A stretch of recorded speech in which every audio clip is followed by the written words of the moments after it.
On vient de faire un groupe de travail à ce congrès. Donc j'ai vu des gens intéressés, des gens qui posaient de sacrées questions et de bonnes questions. Il ne faut pas l'oublier, on est dans l'Europe, qu'on le veuille ou pas. Donc c'est des appels d'offres européens. Nous avons des entreprises dites européennes qui viendront certainement un jour. Il faudra que nous, notre réglementation, soit à la hauteur des enjeux par rapport à nos collègues qui soient européens. Et puis après, pourquoi pas monde? Parce qu'à un moment donné, nous aussi, je rappelle que par exemple la matière, elle est extraite, la matière première est extraite dans des pays dits émergents ou pas d'ailleurs. La réglementation en France est une réglementation quand même, alors en termes de radioprotection, on reste dans le nucléaire. En termes de radioprotection, c'est vrai qu'on a la chance, il faut le dire, c'est une chance d'avoir ce qu'on appelle une autorité de sûreté nucléaire qui a mis la barre assez haute et tant mieux. On est une référence d'ailleurs. On est une référence. On est une référence mondiale. Nos collègues européens sont loin de nous, y compris dans la revalorisation des déchets. Mais là, on passe la sous-traitance. La revalorisation des déchets, je prends un exemple, l'Hollande.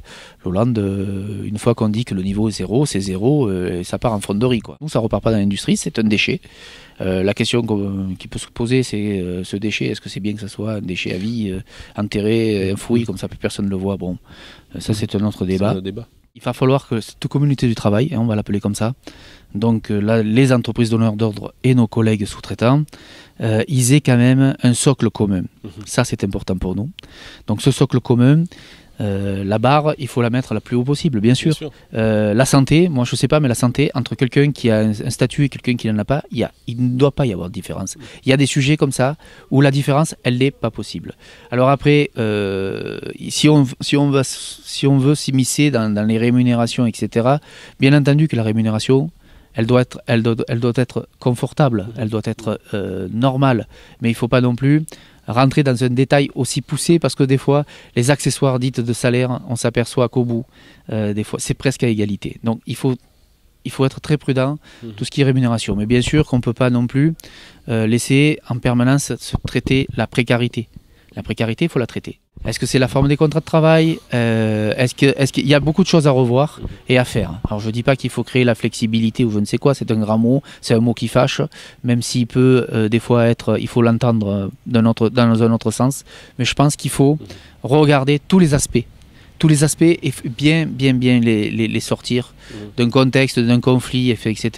Et bien travailler tous les sujets, il faut vraiment bien les travailler et dire, mais notre jeunesse, on ne peut pas lui demander d'être très compétente, de ne pas avoir d'avenir, de ne pas pouvoir accéder au logement, etc. parce qu'il est en précarité. C'est pas qu'il n'est pas incapable, mais voilà. Donc tout ça, c'est vrai que dans la sous-traitance, c'est un peu plus développé. Ça se développe de plus en plus aussi chez les donneurs d'ordre, il ne faut pas rêver, il y a de la précarité, il ne faut pas non plus être angélique, c'est pas parce qu'on est EDF ou Areva qu'on est mieux traité qu'ailleurs. Il y a des choses à faire. C'est vrai qu'il y a une forte présence syndicale quand même dans ce type d'entreprise, donc de fait une meilleure représentation, une meilleure couverture entre parenthèses. Je vais prendre un exemple, ce qui est vraiment structurant, la prévoyance. La prévoyance était pour nous, je prends pour Areva, quelque chose de très important. On en a fait un accord de groupe, donc il y a des possibilités. On voit bien qu'il y a des possibilités de couvrir l'ensemble des salariés.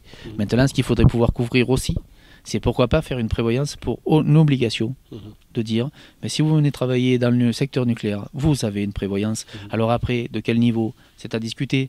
Le tout gratuit ou pas le tout gratuit, c'est autre chose, mais il faut le discuter. Voilà. Là, on a du boulot. À bientôt.